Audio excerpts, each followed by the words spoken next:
Today on GrowthShares, let's analyze and see whether Procter Gamble is a great long-term investment.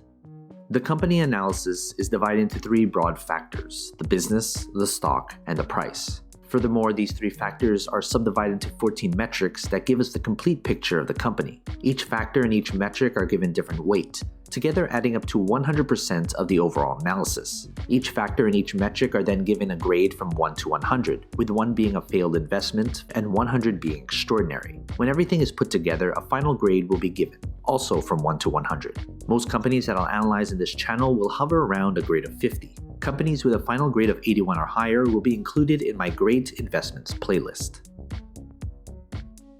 Let's first look at the company as a business. The business is the most important part of this analysis. That's why 45% of this analysis is attributed to the business. As Warren Buffett once said, it's far better to buy a wonderful company at a fair price than a fair company at a wonderful price. A stock cannot grow and prosper without having a rock-solid foundation. The business factor is made up of 8 metrics. Basically, these 4 metrics measure how well the company is doing right now. These 2 metrics measure how well the business is projected to do in the future. And these 2 metrics measure the socio-economic impact of the business. In the description below, I have a separate video describing each metric in detail. Based on this grade, I would consider this an average business. This means, as a business, it's no different than half of all the businesses out there. Everything else going forward would need to be good in order to make this an attractive investment. Next, let's look at the company's stock. We can't easily invest in something unless there's shares available to buy and sell. That's why 35% of this analysis is attributed to the stock. If the business is the foundation of a company, the stock is a reflection of that foundation. Does the market reflect how good or bad the business has done? And how does the market think the company will do going forward? That's what the stock tells us. What matters most is return on investment. There should be some correlation between the business and its stock. The stock factor is made up of 5 metrics. Basically, these 3 metrics measure how well the company's stock has done, and these 2 metrics measure how traders and investors perceive the company as an investment. In the description below, I have a separate video describing each metric in detail. Based on this grade, I would consider this an above-average stock. Combine that with an average or better business, this should be a company on your watch list to see if further improvement can be made.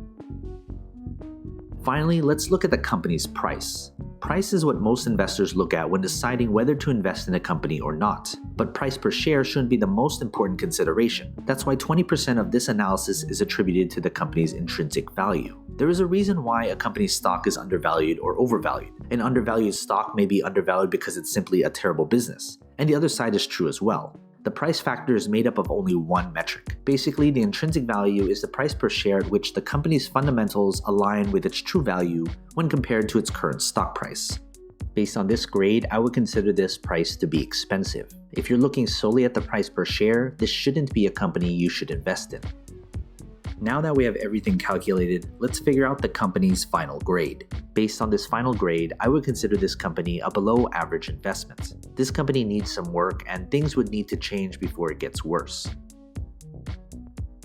Some of you will put different importance on different aspects of my analysis. You may solely just be looking at the price per share. Others may look at the business. But if you're looking at this company as a long-term investment, you should look at all 3 factors because it paints the entire picture of the company. When it comes to the final grade, it doesn't necessarily mean I'm bullish or bearish on the company's stock. Grades are adjusted to take into account the company's industry, sector, and competition. Of course, major news does have an effect on the company, but my analysis is built upon a solid foundation that focuses on the long-term health of the company. From time to time, I will reanalyze a company and share it with you. So you've made it this far, shoot me an email.